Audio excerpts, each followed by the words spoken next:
Okay, let's get started. Last time we talked about topic modeling, but we didn't finish. So today I'm going to continue that discussion a little bit more and switch the gear toward factor analysis as another examples of graphical model application. If time allows us, which most likely won't, we'll talk about Kalman filter, which is basically dynamic extension of the factor analysis. All right, so we talked about topic modeling. Hopefully I motivated you enough to why we care about topic modeling. We mentioned that it's a good way, it's not the only way, but it's a good way to summarize the document. It can accommodate the variable lengths, unlike our classical approach that it depends on fixed length input. You can use it for organize the corpus thematically and analyze it and study the relationship between random variables. We discussed a little bit of the difference between mixture model and admixture model or topic modeling. So I'm going to start from there. So if you remember, we had this example that we had words in a document. These are words. And so let's call that X. And we had this random variable, let's say Z1, Z2, Zn, that was basically indicating which distribution it's coming from. So we mentioned that you can view the words that's coming from dictionary as a categorical distribution, as a discrete random variable. So this is very gigantic discrete random variable because it's going to be all of the words in your dictionary, like, let's say 100,000. So you can view xi's as a draw from categorical distribution with the distribution phi zi. So why phi zi? So zi is basically indicating which topic it is coming from. So zi itself, which indicates which distribution is coming from, is also categorical distribution that was distributed by theta, right?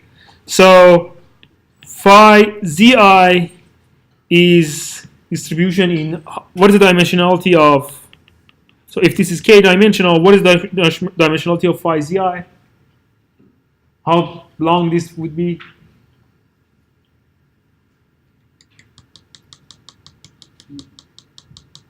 So your words are coming from that, right? Would be as long as number of words that you have in dictionary, right?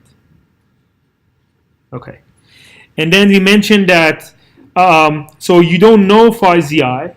So basically you have phi 1 through phi k, which is number of categories.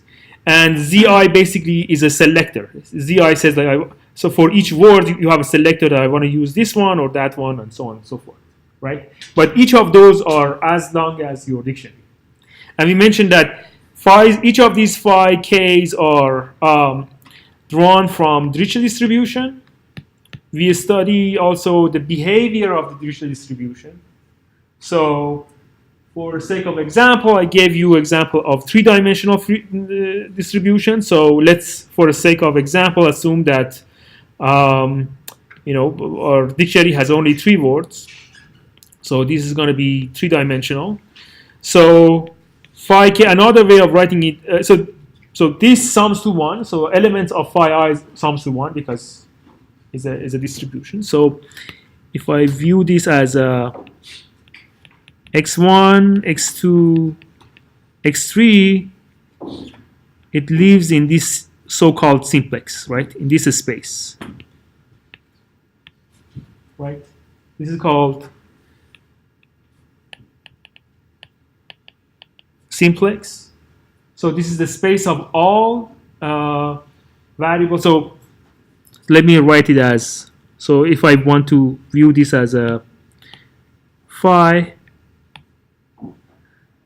is going to be, if it's phi k, this is the first element, this is the second element in a vector, and this is the third element in a vector, right? Okay, so because it sums to 1, it has constraints, so it lives in this space, right? So we also mentioned that, so let me view this triangle from the top. So this is 1, 0, 0. This is 0, 1, 0. And this is 0, 0, 1.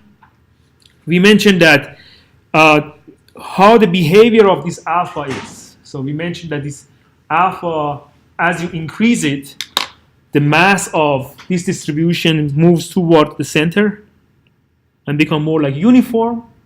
And as I make the alpha smaller, if I send the alpha to 0, the mass shift toward the boundaries, which encourage more sparse distribution. So this is what we discussed last time. By the way, so I talked about the sparsity. You guys, hopefully, how many people are familiar with the L1 norm? Okay, everybody knows L1 norm. Great. So let's say that if I want to, so let's say if I view phi k as a parameter, and I have some sort of like a loss function that is a function of the data that I have and phi, but I want to have a phi that is sparse. So one way of doing that, I have to minimize this, right? I have to minimize this, but I want to encourage sparsity over phi. So I want to minimize over phi, but I want to encourage sparsity. So can I add L1 norm of phi to encourage sparsity? This is the regularizer weight. Can I do that?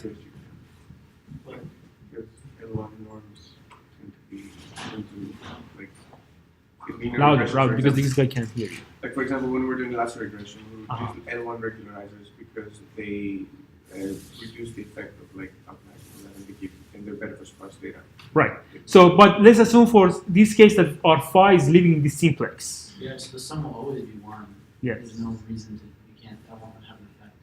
Yes. So because in this case sums to 1, this term would be always 1, so has no effect. So if you want to encourage sparsity on this, you have to come up with a different idea, which basically comes from Dirichlet distribution, right? So if instead of that, I write it as log of phi k's, plus some epsilon, right? Remember this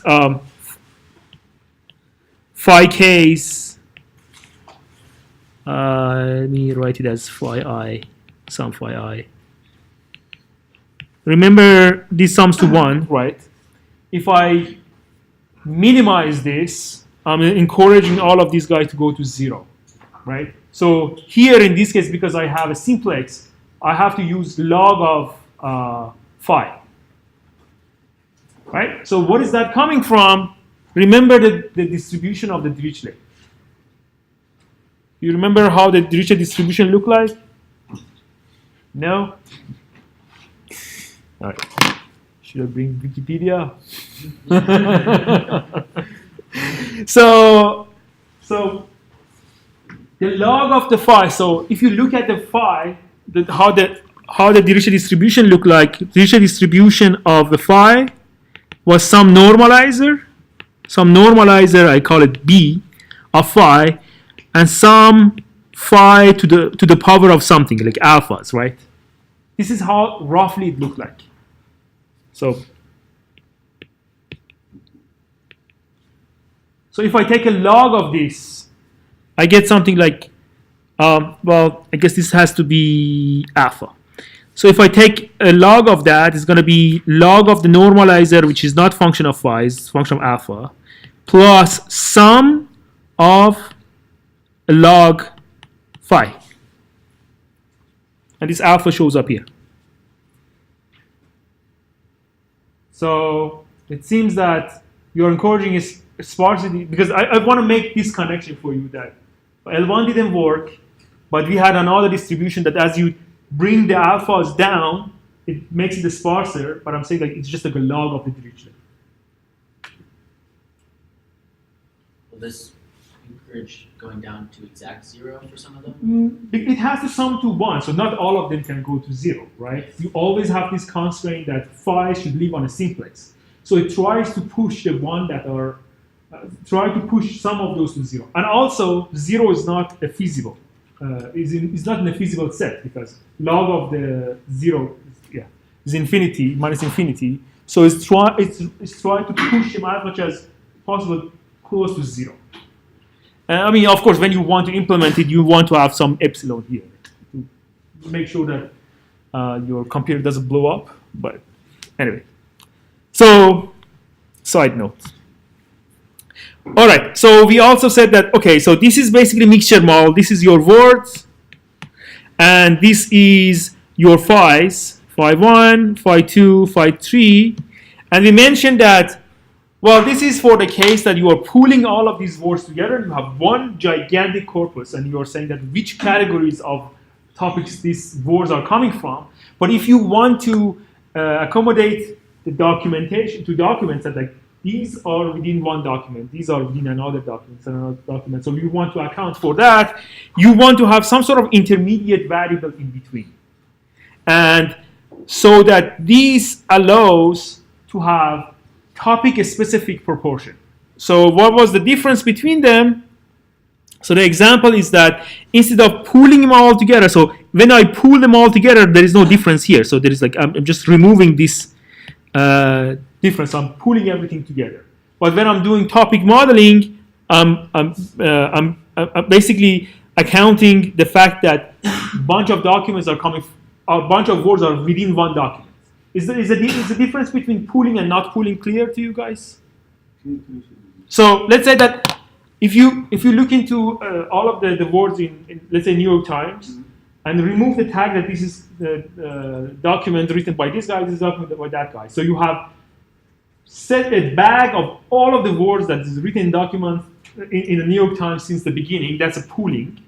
But you are not interested in pooling all of them together. You want to say that these are the set of the words in document written today, and these are the set of the words written yesterday. So the proportion of the topics in a word that is written today are different than the one that's written 10 years ago, because we're talking about something else.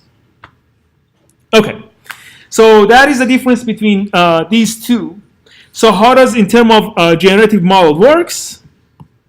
So the generative model of admixture model or latent Dirichlet allocation is as follows, that every time, so these are the document, these are the distribution over the words in a document.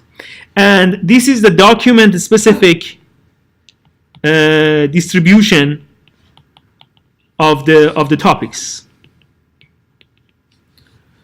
And then, so you first draw this from the Dirichlet. This is as big as your dictionary. This theta k would be as big as your number of documents. Sorry, number of topics. And you draw it for each document separately. And then whenever you are done, so for each word, you get a tag from the topic distribution, and you draw it from the dictionary. So how I'm going to represent it as a graphical model, this is how I'm going to do that. So this is coming from Dirichlet. So is this one. This is coming from Dirichlet with beta. This is coming from Dirichlet with alpha, right? So if I have k documents and I have, let's say, m words in my dictionary, this is number of topics, and this is number of words in a dictionary. So phi k would be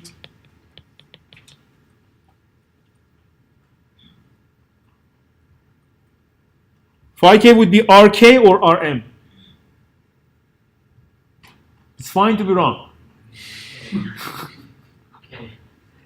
Okay, so phi k should be Rm, right? Because it's telling you the distribution of the words within each topic. And phi theta would be, phi m would be Rk. Theta, sorry. Okay, so, all right, so I shouldn't have said m, so I should have used, because I guess this might be confusing for you. We'll use something else, so let's call it d because I used n before, sorry. All right, so what is m here? So the size of your vocabulary? So m, sorry, I mentioned here that like I'm using d as a size of vocabulary, sorry. So m is number of, so k is number of topics, right? M is number of Words. documents. And NM, what number of words in each document, right? So this is basically shorthand. So because I don't want to write a lot of circles and all that, so I'm using plate model to summarize that in an easier way, more concise way. So I have M documents, right?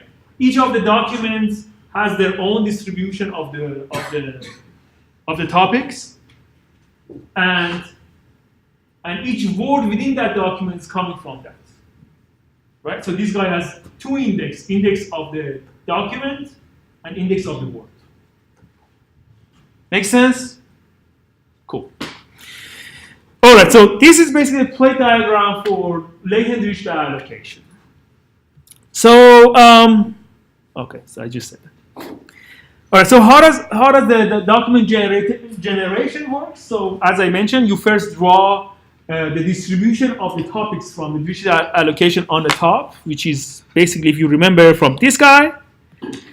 So these would be a long vector, like let's say that it's going to be 100,000 words in your dictionary. So it's 100,000 words. I don't have any better way to visualize it as just like 100,000 words. If you can write it as a histogram. So it's a histogram, it's a normalized histogram of the words within each topic.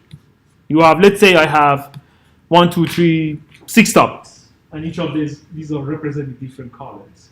So these are the thematic summarization of what we are discussing. So for example, one of them can be sport, another one would be politics, another one would be finance, and so on and so forth. So this histogram represents how prevalent each words are within each document, within each story or topic. So, as I said, for example, the one that is about the sport is mostly talking about team, season, hockey player, blah blah blah. It's about the sport. You can tell. And the one that is coming from baseball has a different word. The one that is coming from Canada, they're using more peaceful words than the one that we are using in the US, I guess. And also, okay, so this is the distribution of the words about each topic. And then also for each document, so each of these are documents. So I'm showing you 3 documents. So each document is going to get distribution of the topics. So here I have 1, 2, 3, 4, 5, 6. So I'm going to get a histogram of 6 numbers that says that within each document, what is the prevalence of each topic. So, for example, this topic is mostly about baseball and a little bit about US government and not about Japan or other things. Okay. And then whenever I have this, is basically that is used to tag the words in my dictionary. I mean, of course, I don't have this, and I don't have this, but this is my generative story, right? So my phi's and my theta and the tagging of the words are latent. But this is how I assume that the data is generated, and then I recover from the data. It's a latent variable. I won't talk about the inference today because I want to talk about it when we talk about variational inference, but this is basically, I want to tell you how we come up with this kind of model. This is basically, we tell ourselves stories and we write it as a graphical model. So, and similarly for the other one. So, as you see, this theta k is a distribution of the words within each document is a document specific. So the histogram of the topics within document 3 is different than the one from document 1. Yes? Can we have, so we assume that every document has one topic, yeah, right? No. No, We assume that every document has its own specific distribution of the topics. So for example, this is the distribution of the topics in document 1. This is so this document is mostly about Canadian government, this document is mostly about hockey, and the other one is about baseball. It doesn't mean that it's only about that, it's just like okay. all right, cool. So the thing that you see on the top is the distribution over words. The one that you see on the bottom is the distribution over topics. So of course we have to learn this. So we don't know phi, we don't know theta, we also don't know the tagging, and this is basically, as I told you, is a story that we make. The data is generated. That's, if you want to be more sophisticated, you just use this as a template and then make your story more sophisticated. So why does it work? I mean, I have to say, what do I mean by work?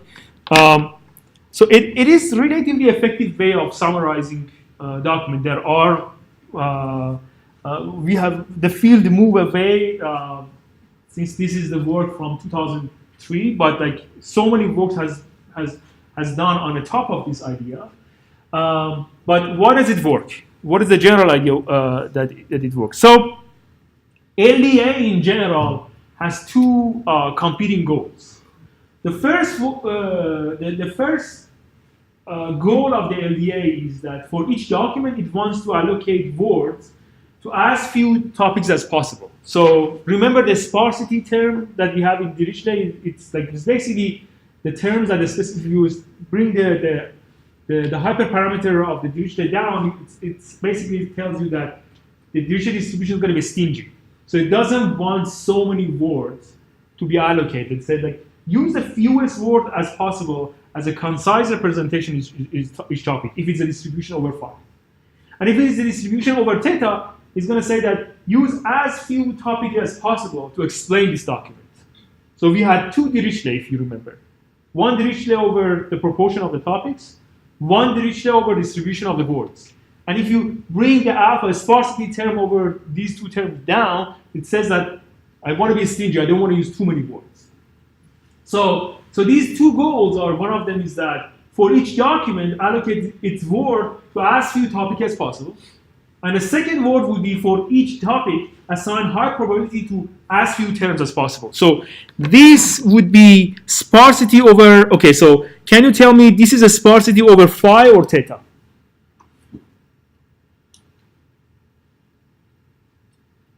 Remember we had two, right? We had this graphical model that we had phi k and we have theta m.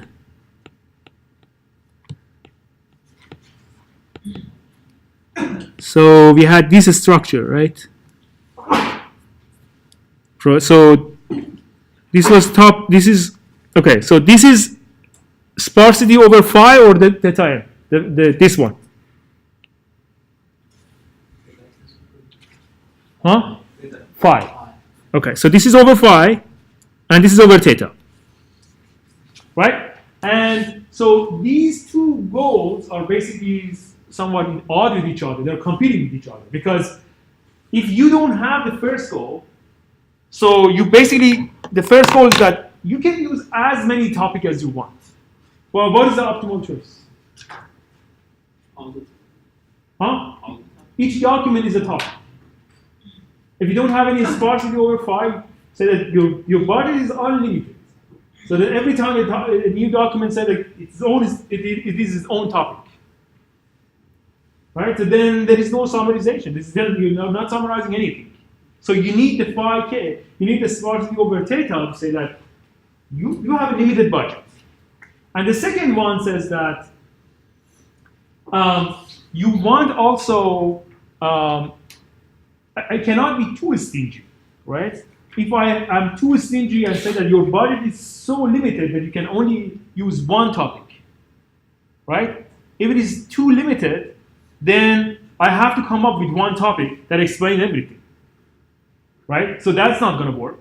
It may work maybe for sport, but not for politics, and may work for politics, not for sport. So you have these two terms that are competing with each other. And that's why it's like you can view it as two competing goals that that make it work. So how does it relate? Latent initial allocation was, the first paper was 2003, but there has been some work on the past, probably not as formal, but basically the idea was somewhat similar, that how can I summarize the corpus to lower dimension? In 1999, Hoffman PLS paper, they had similar idea of basically viewing problem as a matrix factorization. And has been some also follow-up work on that for more complicated model for graph theory.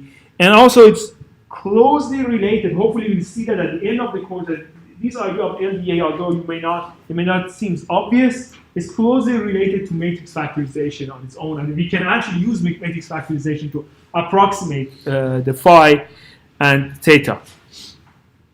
And also on totally independent path, Jonathan Pritchard in 2000 used similar idea as a topic modeling for explaining the genetic distribution of the human. So here we are assuming human as a document, and we are viewing human as a document, and the genetic variation as a word.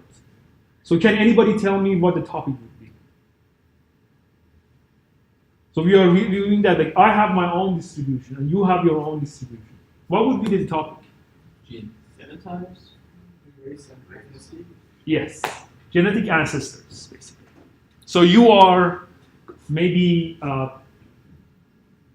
99%, let's say, Chinese, maybe I don't know, like 10% Chinese, because some of my ancestors came from there and then married somewhere in Iran and then migrated somewhere else. And then, okay. All right, so I'm going to give you some other examples of that. So just to tell you that, although I explained the idea in the context of topic modeling, it is at the end of the day, it is a mixture model that the proportion of the mixture varies on an individual subject. So here is part of our own research, so that we are trying to relate the information on the imaging and genetic information in the context of the disease. So here we want to study a disease population that these guys have.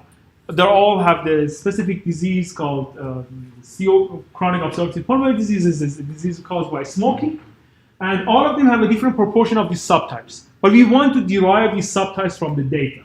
So the data set that we have is a chest CT scan. So you can think of it as a volumetric image of the chest. And so I won't go through all of the detail, but what you can see is that, like, basically we subdivide the area of this individual into subregions. We call it supervoxel. So here each color represents these subregions.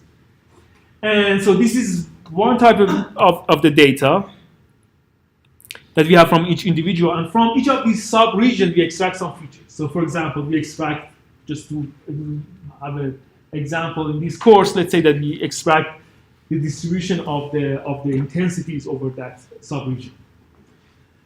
And also for each individual, we have, from subset of genetic location that we know that are related, we have a set of so-called minor alleles. So you can view every children as a random, as two copies of the dad and mom, and in every location you get two copies. So one copy is coming from the mom, one copy from the dad, and either your parents have on that specific location. Here is each of these rectangles that I'm showing here are location in your genome.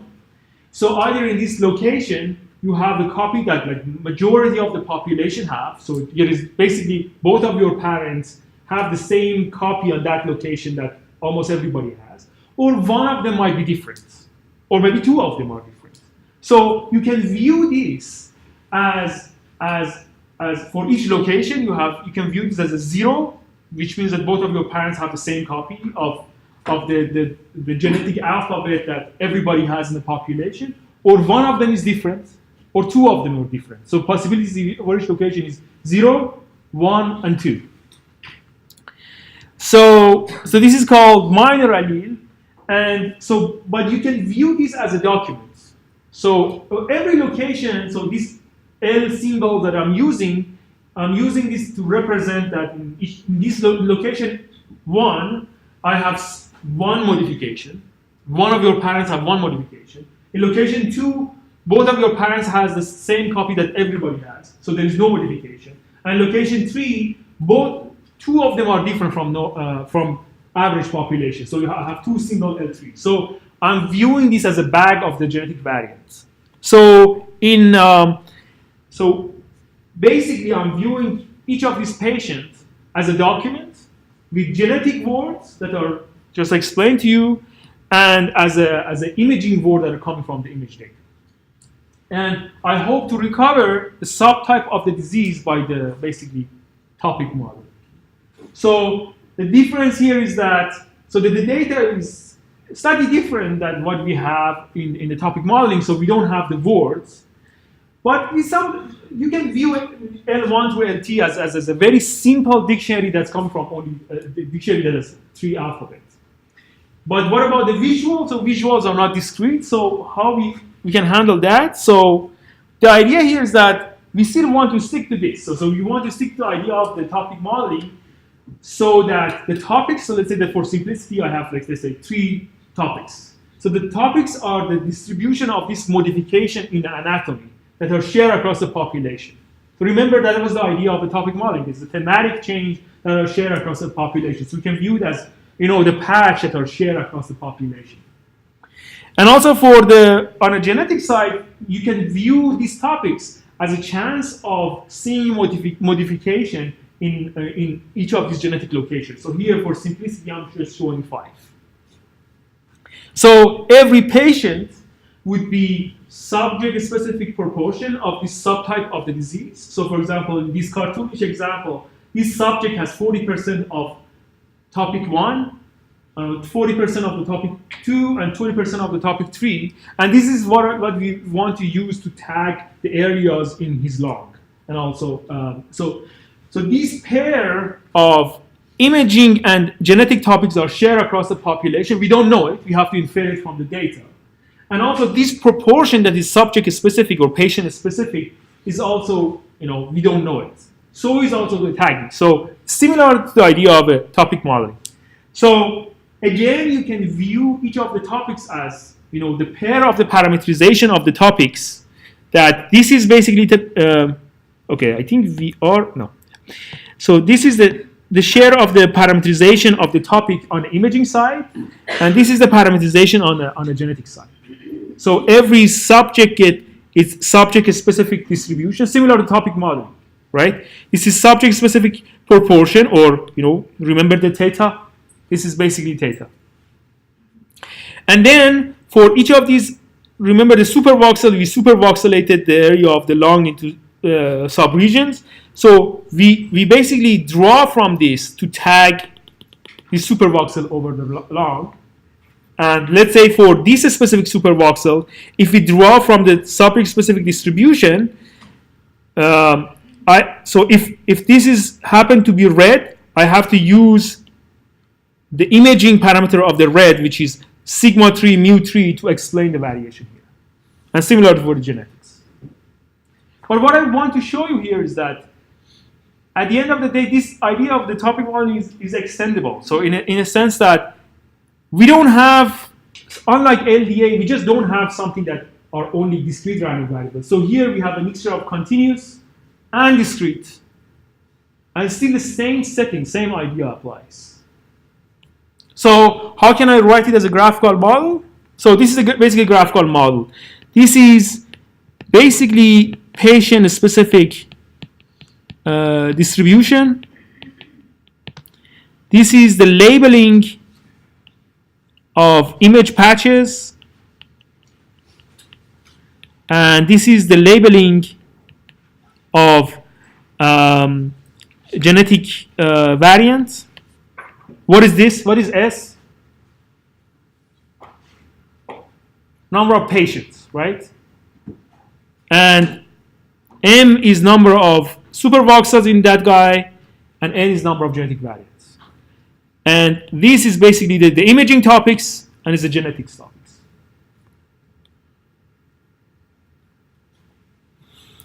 So at the end, we want to infer this pair of imaging and genetic topic that I'll discuss it later. But what I want you to take home out of this is that we use this idea first to combine two different kind of data, which was not the same as LDA. So it was, the LDA was discrete. Here is a mixture of discrete and continuous, and everything shared information together in the form of pi theta. So you can use this if you have a data that are multimodal, some part is continuous, some part is discrete, and you think that this generative story makes sense for your data, you can extend this idea of the topic modeling for your application. All right, so that is my last slide for now for topic modeling. So I want to switch the gear to factor analysis. If anybody has question, let me know now. Any question about topic modeling? This assumes that the topics are independent, right? Like,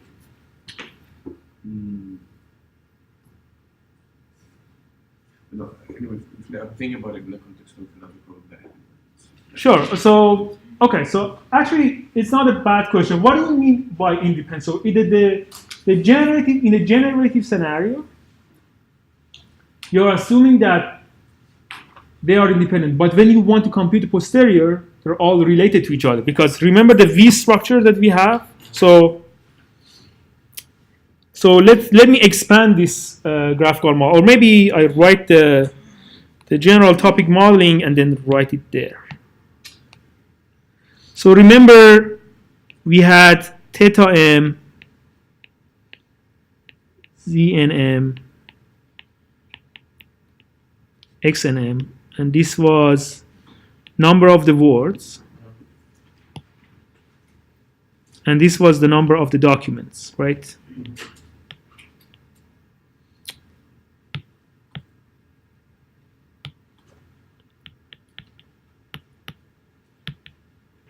Right, so I don't write alpha. Okay, let's see if I can move this guy.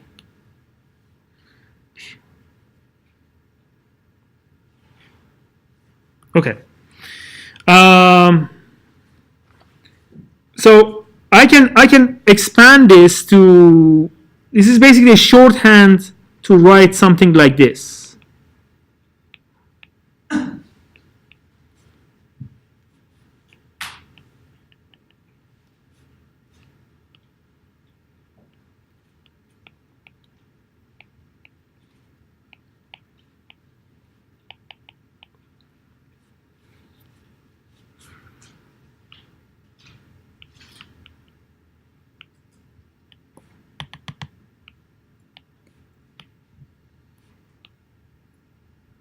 Right? So, and remember that this is observed, right? This is observed.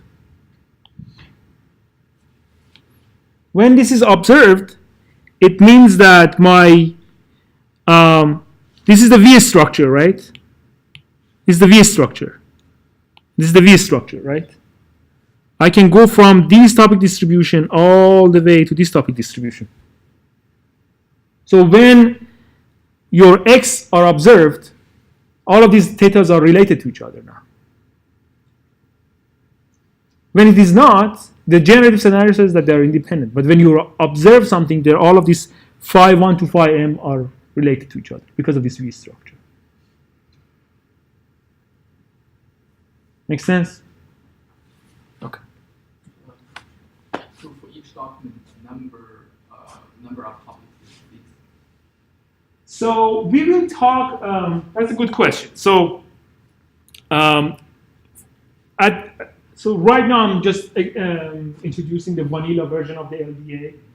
And toward the end of the class, we will discuss non-parametric approach, that the number of the topics is basically adjusted with your corpus, you don't specify. But yeah, for this version is fixed.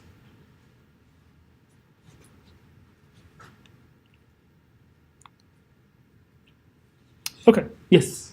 So, how could these models are as generative models if you want to generate a text data? Given the How does it generate? Yeah, and by how I mean the quality, like how good is it? So you mean the way it generates is that when you learn the parameters and you feed the parameters, you can follow the structure of the graphical model VN and generate data from.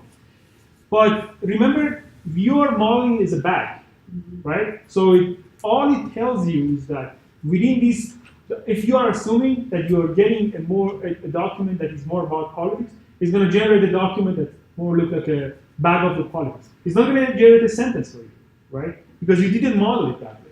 You just view words as unstructured. So if I reshuffle the words, the likelihood of things doesn't change because I didn't model. But yes, so if you learn the parameters and you sample from a distribution, it makes sense. But if you want to make something realistic, then you have to incorporate the structure. So you cannot expect this to create a sentence for you. You didn't model it. You don't get things for free. Okay. So I'm going to switch the gear and talk about factor analysis.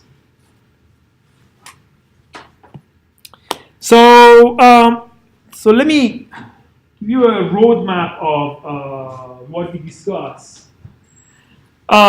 So we talk about so when we were discussing the graphical model, I was telling you that so many of these models that we see, you can view it as the graphical model as sort of like a language. So we have a motif that repeated in our structure. So for example, we had this motif that looks like one unobserved variable y that produced something x that is observed. And we said that if y is discrete and x is either discrete or continuous, it has the effect of a mixture modeling. So in a topic modeling, you saw that x was discrete and y is also discrete, so it was the mixture model in the discrete case. And also, when you were talking about EM, you saw the case that y was discrete and x was continuous. Remember, x was its coordinate over 2b. So we haven't discussed the case that what would happen if y, which is your latent variable, or the value is continuous. And so the rest of the talk would be about that. And we also said that so many of the other models that we see is just repetition or adding more structure to this motif. So for example, we mentioned that in HMM was basically this motif of these two data put next to each other and that get connected to assume some sort of a dynamic structure between them. So if we do the same thing for factor analysis, we are going to get a state space model, in some of the communities called common people. I mean, of course, nobody stops us there, so we can even do more crazy stuff. And so basically, you can view more structure into these and bring more semantics. So to give you an example, so it's not just like I have more random variables and then randomly connect them to each other. But these have an application. For example, when let's say that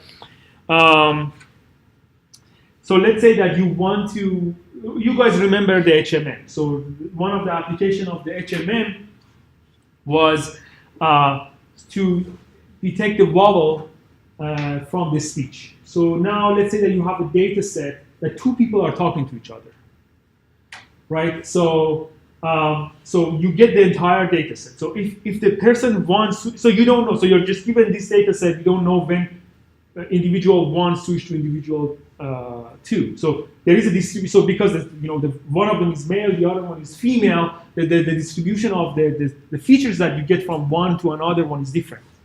So you need another layer on the top of this to say that there's a switching between CPDs.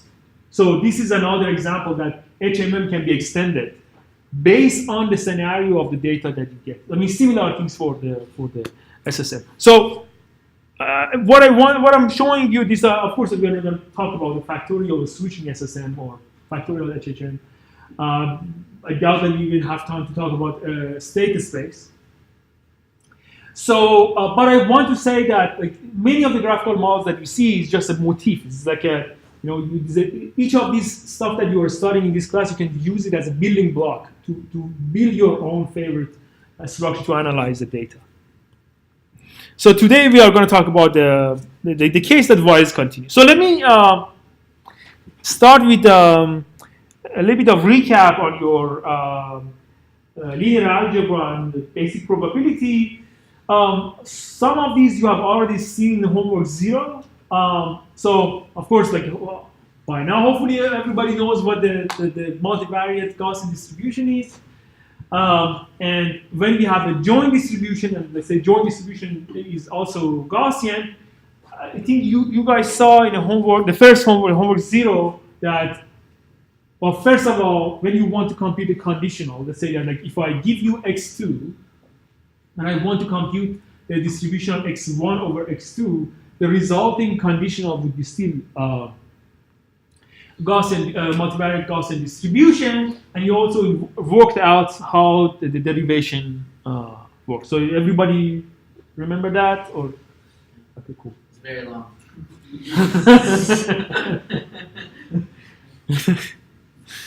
The homework was very long? The derivation is very long. Okay. Then you have to do it once. Well, there's a Wikipedia, right? But you have to do, otherwise you can't, these days you cannot trust. There's so many fake news. Anyway, so, all right, so we had this, so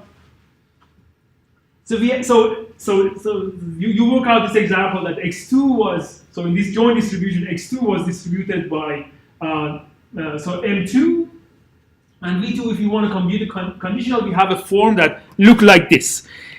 This actually is something that like happens not in just computing the conditional, but it happens all the time. When you're playing, when you are working with multivariate distribution or even optimization and playing with things that are like positive definite, this form shows up a lot because it actually has a name for it. It's called Shor complement.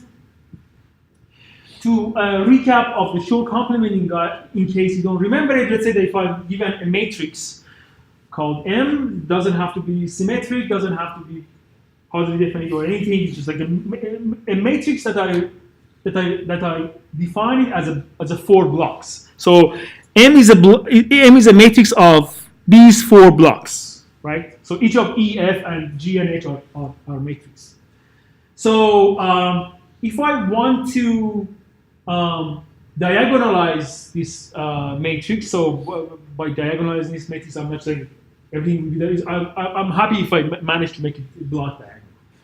So this is a way basically to, if I right multiply and left multiply by these 2 matrices, the resulting matrix would be block diagonal, and the main ingredient of that is basically this Shor complement, so that you see here.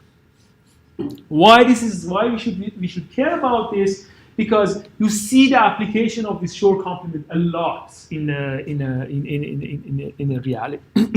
So for example, so using this equation on the top, that like if I can write a matrix W as multiplication of 3 matrices X, Y, and Z, to invert the matrix in the middle, I can just like invert the W and then bring the Z and X, which I left and right multiply with it into the other side. Why do I care about this? Because the equation on the top.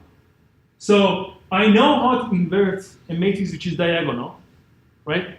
So because I only care about the diagonal elements of that matrix. So if I can do that, so now assume that, so in our case, this is Y, and this is W, and this is X and Z. So I know how to, because this is a diagonal matrix, and this is a triangular matrix, and this is a triangular matrix. I know how to invert this because the guys on the triangular are all I. It's the same thing. The inverse is the. Sorry. So I know how to invert the W because block diagonal, I only need to invert the guys in the middle, and basically can use the same equation to invert M, which was my block diagonal. Why should I care about this? Because so you see a lot application of the Shor complement. So to compute the invert of the Shor, sometimes it's much cheaper to work on block so the guy on a block, because remember the size of this matrix is size of F, size of H on X and Y's, and it's sometimes cheaper to pay the computational price and inverting the guys on a diagonal, and it's basically the computational cost would be less if you know how to do it in a closed form. And you see that example of that later on in the application. Also, some background. I mean, this is something that I think we have used a little bit in the other part. So remember, trace is just some of the other elements, and there is a very cool cyclical permutation in the trace that I think we used it before. So what you can view trace as an inner product. So like if I have ax and this is my function, this is like the linear function. If I take a derivative of f with respect to x, I'm going to get a. So you can view the trace as as a linear function between b and a. If I take a derivative with respect to a, I'm going to get b. So this is very useful because I guess you see a lot of things like this. So of course, to go from here to here, we use the equation on the top, and because we managed to make it look like inner linear equation, if I take a gradient of a, you just get x fast. So we use it all the times when you're when you're working with Gaussian distribution. Yeah. Okay. So now, hopefully you remember all of those. You have already used it in your own work. So now let's say that I give you a bunch of data on a continuous, let's say that d-dimensional, 10 dimension. And I say that each of these 10 dimensional are coming from, you can view it as a regression of lower dimensional features. So I give you 10 numbers, like 10 dimensional features, and I'm telling you each of these elements are coming from a regression that's coming from 3 dimensions. But I'm not going to give you those 3 dimensions. Can you recover it? So that is the problem of factor analysis. So what is the idea to do that? I give you a data this. Maybe a bit more specific, but what do you mean 3 dimensions for each? So let's say I give you a set of features. Each are 10 dimensional. So 1 million samples, a vector of 10 dimensions. And I'm telling you each of these elements are coming as a regression of the feature which are 3 dimensional. So to generate each of these numbers, you have a regression that goes from 3 numbers to 1 number. Another with the same 3 numbers. For each one of the 10 features. Yes. Yeah. Right. So there is a 10, there is 3. There is a 3 features, but to generate each of these 10 numbers, you have a different regression. Okay. But I'm not going to tell you these 3 dimensions. How would you recover it? Huh? Okay, that's good. So why would you do PCA? It's like you are reducing the dimensions you want to recover. Maybe if you get the principal component, the first 3, that's where it also. Yeah. Okay. So you're basically assuming that if I compute the covariance of this data set, it's like the underlying information of that is much less. So the covariance of this is basically low rank. But wait, so we're trying to find 3 features or that we don't know, right? That will generate the features that we have now. Yes. PCA will give us the 3 most important features out of the 10. No, but for each of these, it gives you loading, and also get the lower dimension representation for each features as well, right? Remember, PCA gives you the 3 direction. Yeah. And also said that for each of the data, what would be the coefficients, right? It gives a coefficient and also base. Yeah. So basically, factor analysis does that. So it's basically formal way of saying exactly that. So So you can view it as some sort of like an unsupervised linear regression. So we are assuming we are putting some distribution over this latent space that we don't know. And usually x is lower dimensional than y. And you're saying that, well, there is some latent space we don't have access to. It's distributed by the normal distribution. So for the sake of this lecture, let's assume that things are normal and nice. And so given x, I can regress y. So this is basically, this is just a regression, right? Except that I don't have the features. So the geometric, I'll go through the geometric interpretation more closely. But if you are assuming that the regression is linear, you can view that if my assumption about that 3 dimension is correct, there is some linear. So there is a subspace of 3 dimension in this 3-dimensional space that all of the data are living at, right? So they are not scattered all over the places. If my assumption is correct, all of them are living within this 3-dimensional space. That's basically the geometric intuition of saying exactly the same thing. So because I assume that px and py given x are, so px are normal and py given x are also normal, the joint distribution, yes? In the previous slide, are you projecting points on that plane and then it looks linear? It's a 3D hyperplane. It's a 3D hyperplane. But your input is like y or x? So Oh, my input is y. y, and then you project it on this plane and then they look linear in 3D. Well, I assume that there is a linear regression. If I assume that there is no nonlinear regression, if the regression from that 3 dimension to these 3 numbers are not linear, then they cannot view this as a hyperplane. It might be something like a manifold. Okay. Oh. All right. So the joint distribution. So px is Gaussian, py given x is Gaussian. The joint distribution will be Gaussian as well, which means that, and also the marginal of the py would be Gaussian, right? So this is the nice behavior of the Gaussian distribution, that marginalized stays Gaussian, condition stay Gaussian. So if I want to compute the py, and the py is Gaussian, all I need to do is computing mean and variance. All right. So remember that I assume that in this slide, assume that y is basically generate. Another way of saying the same thing is basically y is equal to y plus w. That this w is coming from. I want to say exactly the same thing, except that I make this deterministic and introduce another random variable w. That is w has to be distributed by what? Gaussian noise. Say it again. Gaussian noise. Gaussian noise, but what give me the mean and variance? Correct, Gaussian noise. But what's the mean? Remember, mean is what? 0. Mean is 0. And variance? The variance you had before. I want to get this guy, right? What should be variance?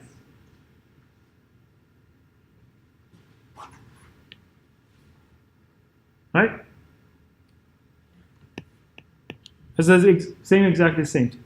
Okay. So it's just I'm just saying that I can write it deterministically into something. Okay. So all right. So I'll write it that way.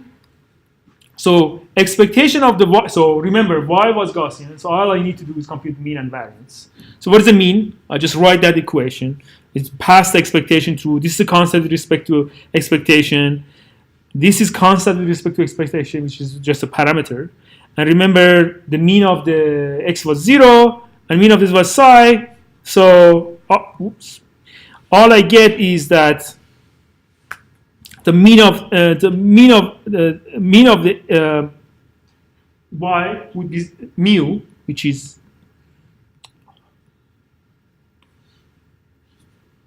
this. Remember, we are computing py, not py given x. We are computing the marginal. And the variance of that would be the same thing. So basically, I just compute the write it as a variance, expand it. These two terms going to be, I need some transfers. So constant, these two terms is going to be what?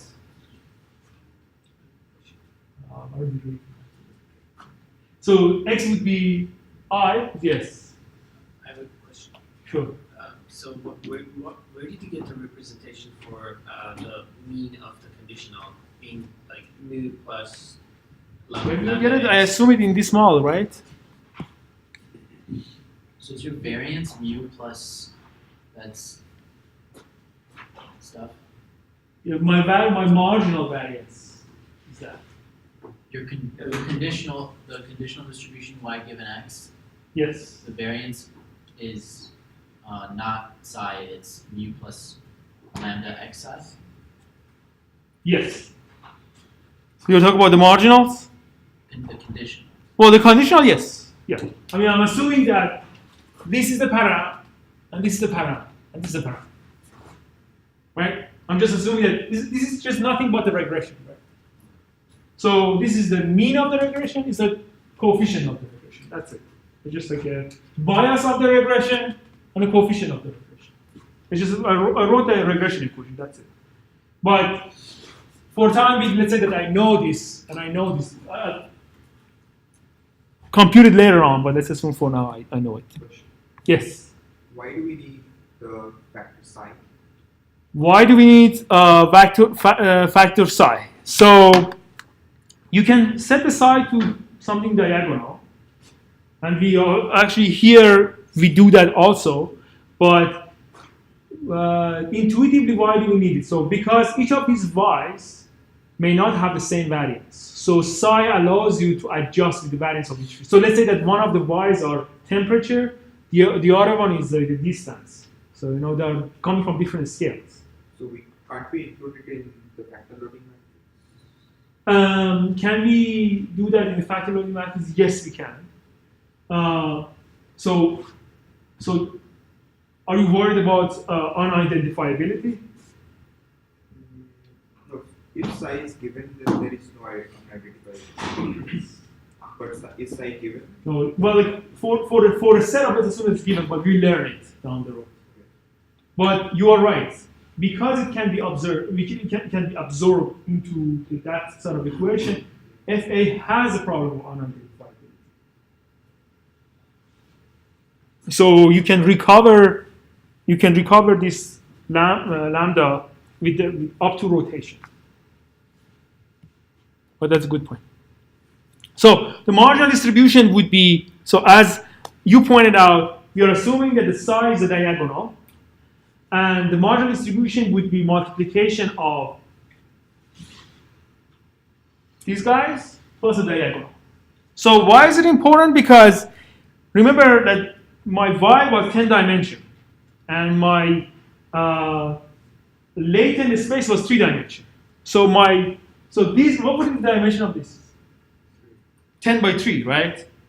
So but the rank of this is at most 3. So the number of parameters on this guy used to be 10 by 10, well, like half of it. But now I have a lower number of parameters.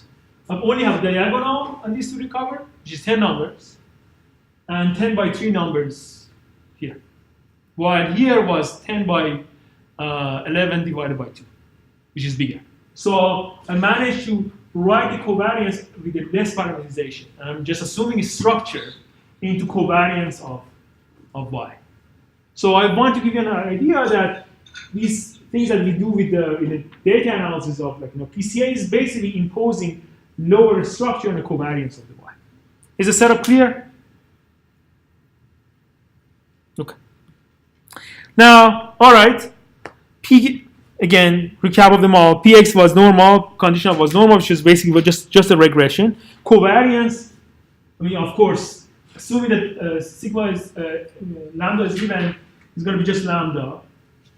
And if I want to write the joint distribution, it's going to be the x that's coming from the top, and my joint of y that I derived from previous block. Now, This is the point that, so remember I showed you the inversion of this, and I told you the inversion of this is important. Now we see that y is important because covariance of the joint distribution has a block, has a specific structure. Of course, it's symmetric, it's covariance matrix. But on one side, it has an identity, nice. There's no computational cost of inverting it and all of that. And this guy is the sum of the diagonal plus a low rank matrix. So, although the joint distribution can be very expensive, I should be able, because this is parameterization of this is small, I should be able to do a lot of interesting things with this, and we'll go over that. So, what about the inference? So, remember, our graphical model was like this, x, y, and this is observed. And we are always interested in the posterior, which is px given y. And because the joint distribution was Gaussian, the conditionals are also Gaussian, and then you can deploy what you learned in homework 0 here. So Gaussian, this must be Gaussian too. All I need to do is computing the mean and variance of that. And mean of the variance of that is coming from basically the equation of the homework 2. The Shor complement and the mean, the projection of the mean. So you can view this as the mean, that is so the linear function applied on it. So for the time being, assume that this lambda, sigma, psi are all known. But what is interesting here is that look at this equation. So I have things like this, right? If you remember, my p y given x was normal of this with psi, right? So this is 10 by 3, right? So this matrix is going to be 10 by 10, right? So I don't need to pay the cost of inversion of the 10 by 10 matrix because I can deploy the matrix inversion lemma, and I can simply convert this to the following form that I can basically, remember I told you that we had the Shor complement, an invert of the Shor complement. This is basically Shor complement. This is the Shor complement of the joint matrix. Remember the joint matrix was I, sigma transpose, and sigma, sorry. Right? Okay, so now what is the advantage of computing this in this form versus this form? What's the computational advantage? Lower, right? So if my k is 3 by 3, I only have to invert the matrix which is 3 by 3, right? This is 3 by 3. So, and this is the nice thing about factor analysis, that you basically do all of the computation. The computational costs that you pay are on latent space. So that's the maximum cost that you pay. So to compute the posterior, and here is very easy because posterior has a closed form.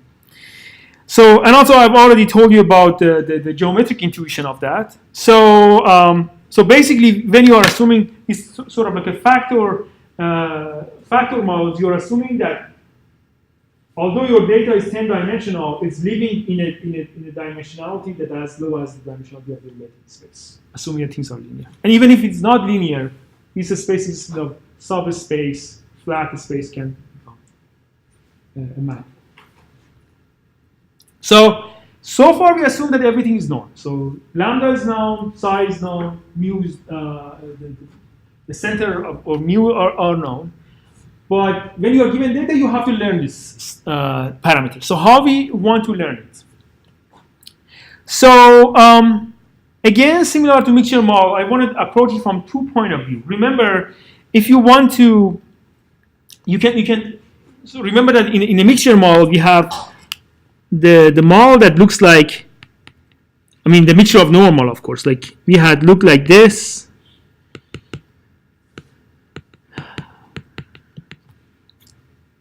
Right? And I said that if I integrate, so my model was z x xn, and I said that I can integrate z out, collapse model. And this would be my likelihood. So this is my thetas are all of the mu k and sigma k's and pi k's. I said that you can plug that in, do the integration, do the derivative and run it, but you may run into trouble when you come numerically.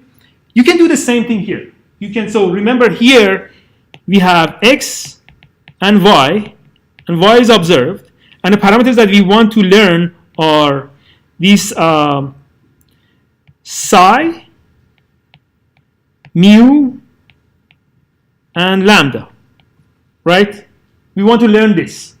I can integrate x out. I know that if joint distributions are Gaussian, this is also Gaussian. And you already know the form of that.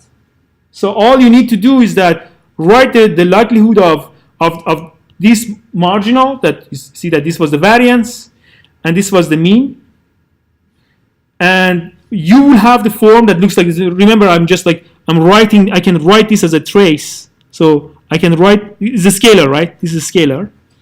I can write it as a trace of this matrix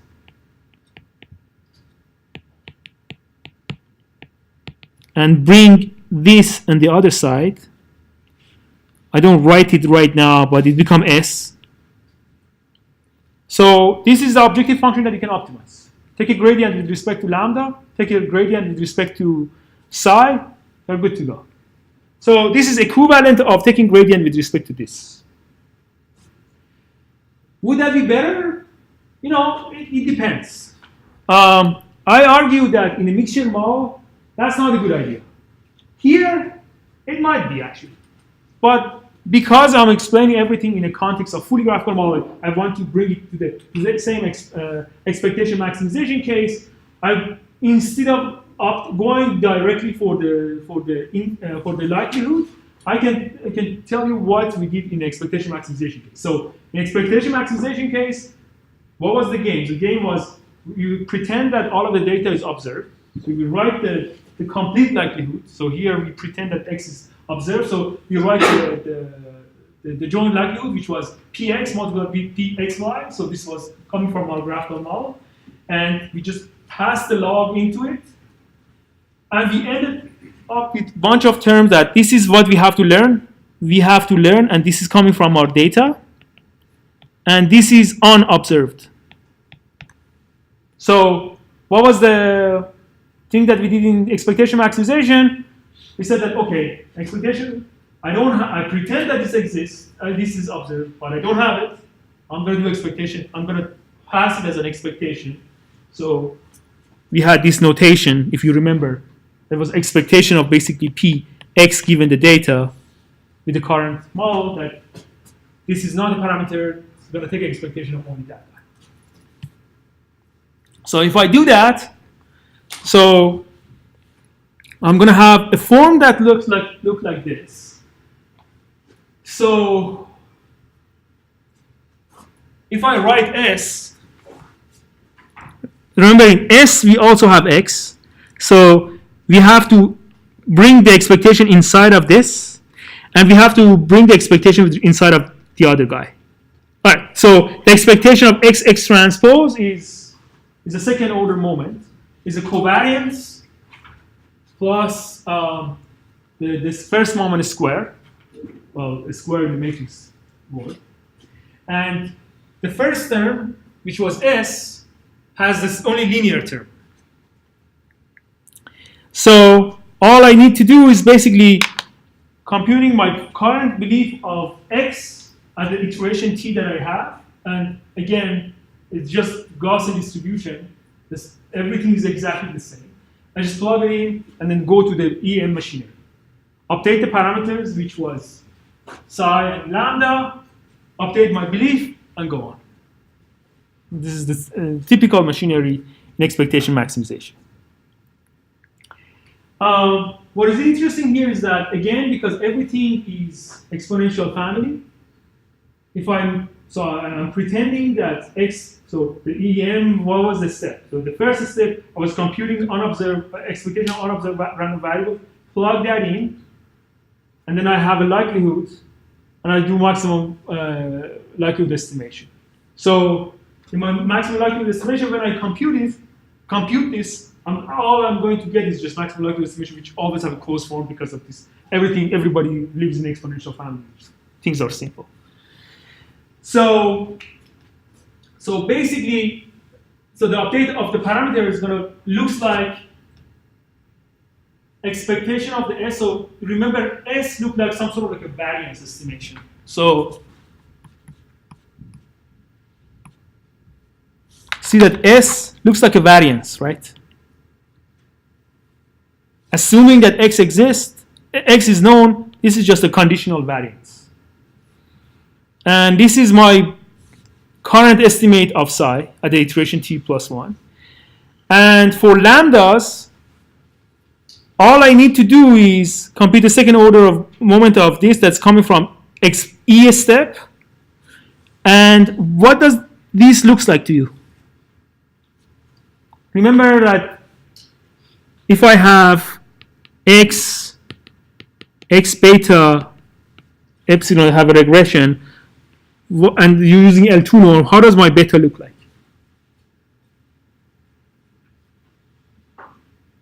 It looked like something like, what should I write?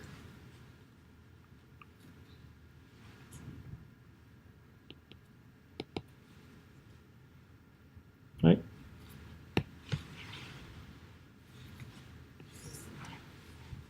Right? So it looks like something like this, except that y was univariate, here is multivariate.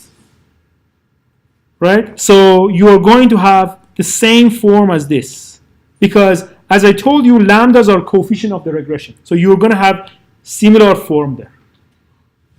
Just to give you my intuition. So going back to your question, if A suffers from this lack of identifiability, and the reason is that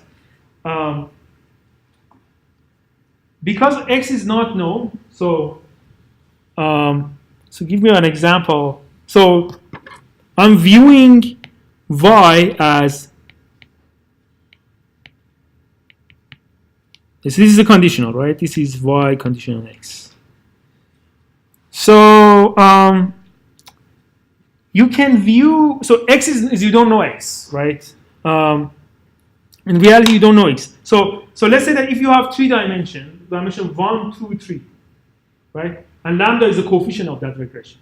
If I reshuffle the order of 1, 2, 3 to 1, 3, 2, I still get the same thing, right? So if I reshuffle x's, it is still the same thing.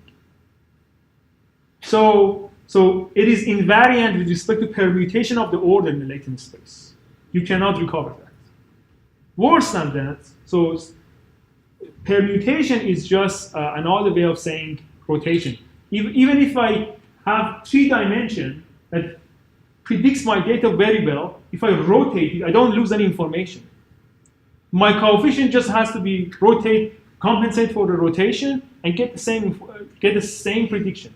So if this 3 dimension predicts my data very well, so is any of this rotation and any of the change in order. So you cannot recover that ordering back. So that is the unidentifiability of FA. So, but as in the real application, so that depends on application, may cause a trouble or may not. If all you care about is like, I want to get the lower dimensional representation, I don't care about the meaning of that, fine, rotation is fine for you. But if you want, for example, you want to have some assumption that, I know in a lower, there is some sparsity assumption in the lower dimensional representation, then you're in trouble. Because if I rotate this, I'm just changing the structure of the sparsity, right? The vector which is 1, 0, 0 is very sparse. But if I rotate this, I'm not going to get 0, 0, 0. I can get 1, 0.71, I don't know, like -5. Well, the rotation and scale. So if you want to impose sparsity on the latent space, then recovering that is important. So I don't think I have time to go over the rest of it, but the same way that we augmented we got the HMM by putting a bunch of these mixture model and connecting them, you get the Kalman filter or state space model by augmenting factor analysis.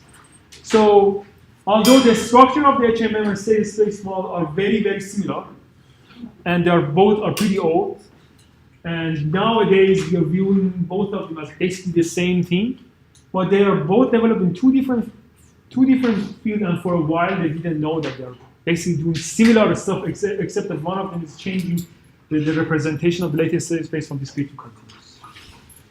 I guess the next person is up, so I'm going to stop here. And so we are not going to have any class on Tuesday. Thursday, Kuhn is going to talk about structured learning. Thank you.